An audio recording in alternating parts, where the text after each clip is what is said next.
What is going on, everyone, and welcome back to TTP Sports. And oh my goodness, Joel Embiid. Joel Embiid, simply dominant. Just domination out of a Sixer standpoint, and just Joel Embiid in general. My goodness, that was so fun to watch and such a joy to see that bounce back from the Miami game. And that basically just showcases how fatigued they were against the Miami Heat on Saturday, just coming into the night. Just pure domination at home at the Wells Fargo Center, playing up against the Chicago Bulls. DeMar DeRozan, you got Zach LaVine out there, and they shut them down. They shut the Bulls down, and it was just complete domination on all fronts from the Sixers standpoint. Joel Embiid's just simply amazing. It is very fun to see James Harden getting 14 assists. My goodness, the way he can dish out the ball. And Tyrese Maxey, who's quiet, really starting off this game basically throughout the entire first half, but the second half, later in the third, the fourth quarter, he really started to showcase his electricity out there. So he finished off strong, and I guess at the end of the day, that's all that matters. You got Matisse Thybulle having a strong game, hitting a couple of threes and getting that big dunk at the end of the game, showing that disrespect to the rim. What the hell did the rim do to you, Matisse? My goodness. But hey, it was just a very fun game. And man, I can't wait to go over this. But before we get into all of that, like I said, everyone, welcome back to TTP Sports. And if you are new to the channel, I definitely recommend hitting that subscribe button. I will greatly appreciate that. So if you are looking for all the latest Philadelphia sports news, recaps, and events, this is the channel to be at, depending on the outcome, great or miserable, depending on that outcome. Also, if you are a current viewer of the channel, I'm grateful for you being here that long and looking to continue that down the road. And if you're looking for any tickets to upcoming sporting events, concerts, whatever you can think of, use the code TTP Sports down below for $20 off your first purchase at SeatGeek. So if you want to go down to the Wells Fargo Center, see James Harden, see Joel Embiid, see Tyrese Maxey, you can do that. It'll be a fun time. Also, if you want to put yourself through a Flyers game or just NHL games in general, definitely you can utilize that as well. And when baseball ever decides to come back, football season, when that comes back, you can't pass up a free $20 in your pocket to use for beer, to use for drinks, food at the arena. So yeah, use the code TTP Sports for $20 off your first purchase at SeatGeek today. So getting into the business tonight, the Sixers beat the Chicago Bulls by a score of 121-106 in the main show the entire night. Joel Embiid putting up another 40-plus point performance. He finishes with 43 points, 14 rebounds, 2 assists, 2 steals, and 3 blocks, just for a perfect box score on the night for Joel Embiid. And it was just simply domination throughout the entire thing. 15 of 27 from the field, 1 of 3 from 3, 12 of 16 from the charity stripe. And like I said, it's just pure domination from Joel Embiid. Wherever it is, he gets down low into the paint, just doing his business. Whether he's getting double teamed, triple teamed, he either finds the pass, he either finds a way to get the shot into the net, or he gets the and one, goes to the line, or just goes for the free throw. And there was one of those free throws where it kind of looked like he screamed when he took the shot, because I guess he thought he was going to miss it, but it still ended up going in. So it's just like Joel Embiid, even when you think the shot is off, it's going in. So it was just one of those many nights that Joel Embiid has had this year, to where he was just simply dominant. And it was so fun to watch. And just looking at some of the other stat lines from tonight's game, Matisse Thybulle honestly had a very great game after having back-to-back nights of just not providing any offense whatsoever, of just being miserable in general. Matisse had a very, very solid night. 12 points on the board, 4 of 5 from the field, 1 of 1 from 3, his only 3 that he took in tonight's game. He was 3 of 4 from the free throw line, 1 rebound, and basically he was just very solid all around. Like those big dunks early on in the game, getting some passes from James Harden down low, and Matisse, like there's a little bit of a connection there with Harden and Matisse. There's a little bit of chemistry there, so it is nice to see that when James Harden is in the lineup and how that can affect Matisse's game. So hopefully he can keep up that consistency, and we don't have to constantly bash him for the lack of offense that he provides. James Harden putting up 16 points. So quiet night from him offensively there. He only hits 1-3 in this game, goes 1 of 5 there, 5 of 15 from the field, and 5 of 6 from the free throw line, 7 or 8 rebounds in total, and 14 dimes, 14 assists. My goodness, he was just electric, finding those open men, finding those wide open shots. And like some of the guys that were coming off of the bench into this game, George Niang, 14 points, 4 of 7 from 3. All of his shots were from 3. He was 4 of 7 from the field, 4 of 7 from 3, and he went 2 of 2 at the free throw line. So yeah, Niang was just on a different whole other level in this game. Well, I wouldn't say a whole different level because George Niang has showcased these types of games this year. And there were one of those instances, I think it was in the third or it was in the fourth quarter, where he just I had no idea what the hell he was doing in this scenario, but he had a wide open look on the pass from James Harden. And instead of taking that wide open look and shooting the three, he decided to pass it down low to DeAndre Jordan, who also DeAndre Jordan makes his Sixers debut in this game, put up a very solid night, as I would assume he did. Well, not assume, he did put up a very solid night with only 2 points in this game and playing in 10 minutes, getting himself 3 rebounds and 2 assists. But Niang, I was just like, what are you doing in that instance, Niang? Why are you trying to pass it down low to DeAndre Jordan? Like, take the wide open shot. But then, like, on a couple of possessions later on, in the next couple of seconds or minutes, it's like he just drained another 3. So I guess that was just, piggybacking or just the bounce. Okay, I got that shot. So I didn't pass it up this time. Sorry for the cough there. I'm talking a little too much. But what are you going to do? It's a recap, for God's sakes. But still, looking at some of the other guys coming off of the bench, Danny Green, he left this game early after 10 minutes. I think it was a laceration in his middle finger. So he went back into the locker room. He didn't return to this game. So hopefully that's something that's not going to keep him out for a little bit. So it does, feel a little better that you have, the next couple of days off before Thursday's game against the Brooklyn Nets. So a lot of these guys have more time to rest, even though Joel Embiid, doesn't even feel like the guy needs rest whatsoever. He just put up a 40+ point performance, but still, it is nice to, have those next couple of days off before Brooklyn on Thursday, just to get some rest in there, to get these guys somewhat healed up, because it also did look like a guy like a Tyrese Maxey needed that type of rest with the 17 points, 6 of 13 from the field, 2 of 5 from 3, 3 of 3 from the free throw line, 4 assists, 1 rebound. He was very quiet early on, and I think there was a tweet from John Clark. I think it was like around the second quarter, sometime around there, and it was Tyrese Maxey on the bench. He was holding his lower back. And it just felt like, he was feeling a little pain right there. And it was just, it was a little bit of, I wouldn't say a scary situation. It was like one of those more things that you had to keep looking into, and just to see if it was going to get progressively worse throughout the game to where he probably would not have to play as much. And he still finishes at 36 minutes, and he finished off very strong, especially in that fourth quarter.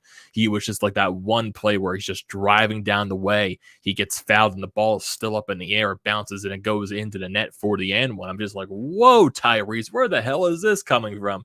And then he eventually drains a couple of threes as well. So Tyrese Maxey finished off very strong. So it's very fun to watch Tyrese Maxey play, as I have stated off so many times. And looking at some of the other players that were coming off of the bench, like I said, Danny Green, hopefully it's not going to be anything, in particular. Hope it's not going to be anything too serious where he's out for a couple of games here and there, just a laceration on his middle finger.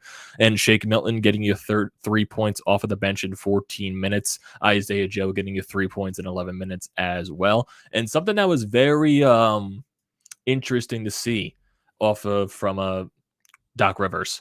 You don't see Furkan Korkmaz play in this game at all. And we all know Furkan has been struggling mightily, and I mean struggling, over the past so long. And I wonder, Doc doing this, was this like a wake-up call for Furkan to try to get yourself going? Or is this like a situation where Doc's seen enough of Furkan and his struggles, and you're just not playing this game? Like, you're not going to help, you're not helping us, because he was in the starting rotation on Saturday against Miami, and then he finds himself not playing a lick of time at all in this game against Chicago.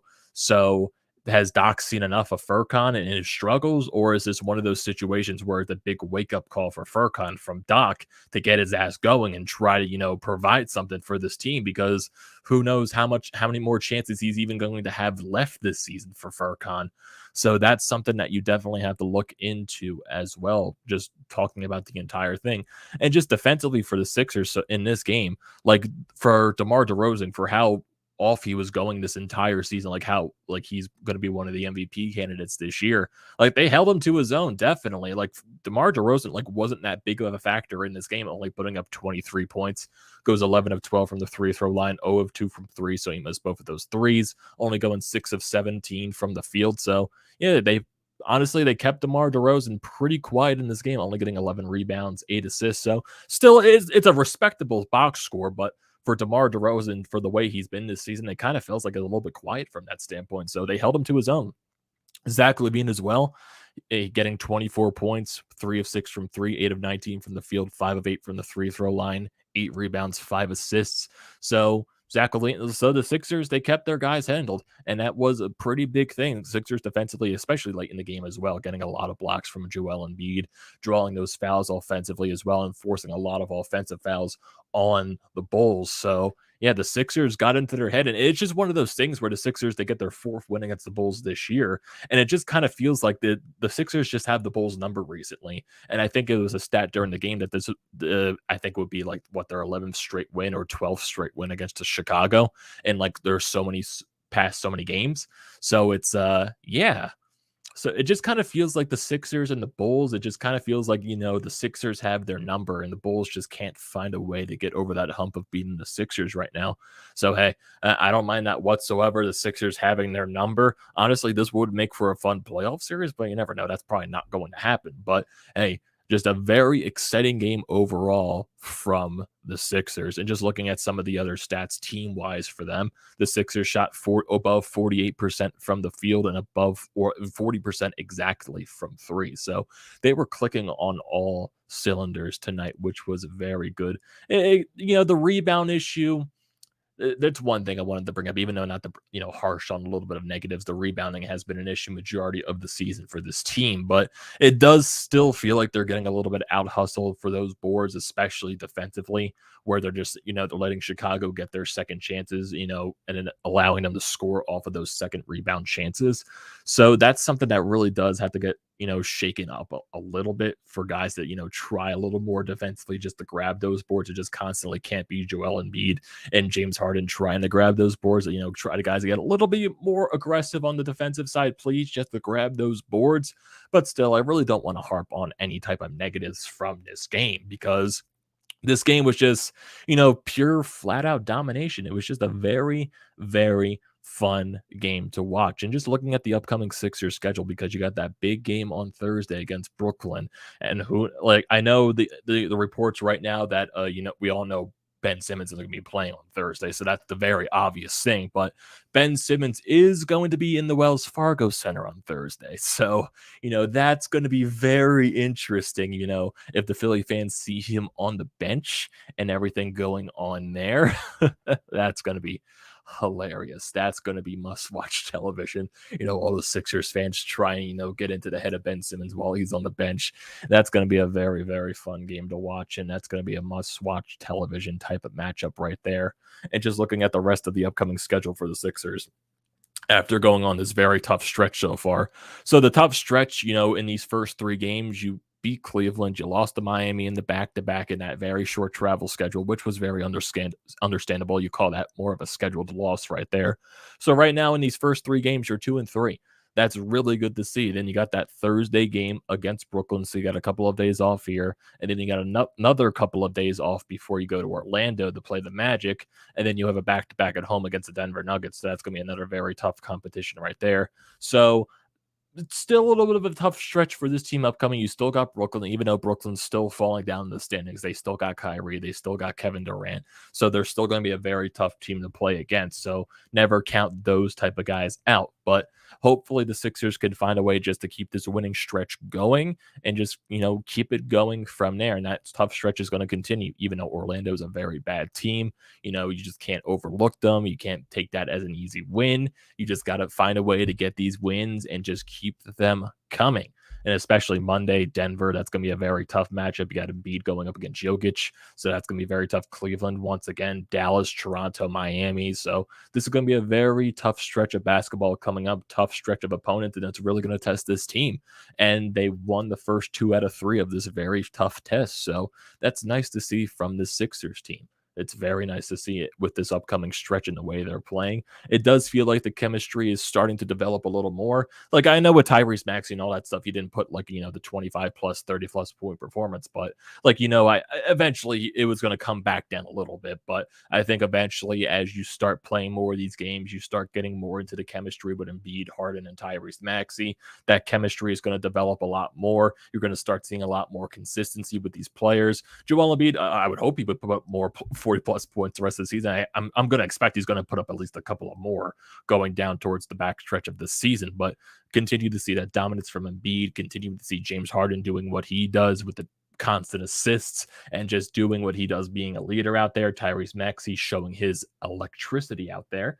And it's going to be very, very fun to witness this back stretch of the season. So, what are your thoughts on this game, everyone? What are your thoughts on Joel Embiid's performance, James Harden, Tyrese Maxey, everything down below? I want to hear your thoughts on that and just the thoughts on the upcoming stretch. Are you pumped for Brooklyn to see Ben Simmons back in the Wells Fargo Center, even though he's not playing? So, yeah, don't forget to leave those comments and thoughts and opinions down in the comment section below. I would like to see those as always. And don't forget to drop a like on this video. Don't forget to check out the Painted Lines, which I'm a part of. Their links are down in the description below. Also, don't forget to check out the links to BrodesMedia, the Florida Pod merch website, and also Flyers Nitty Gritty. All that good stuff is down in the description below. Don't forget to check those out. And like I said at the beginning of the video, the most important thing you can do is hit that sub button and also use the code TTPSPORTS for $20 off your first purchase at SeatGeek. And I will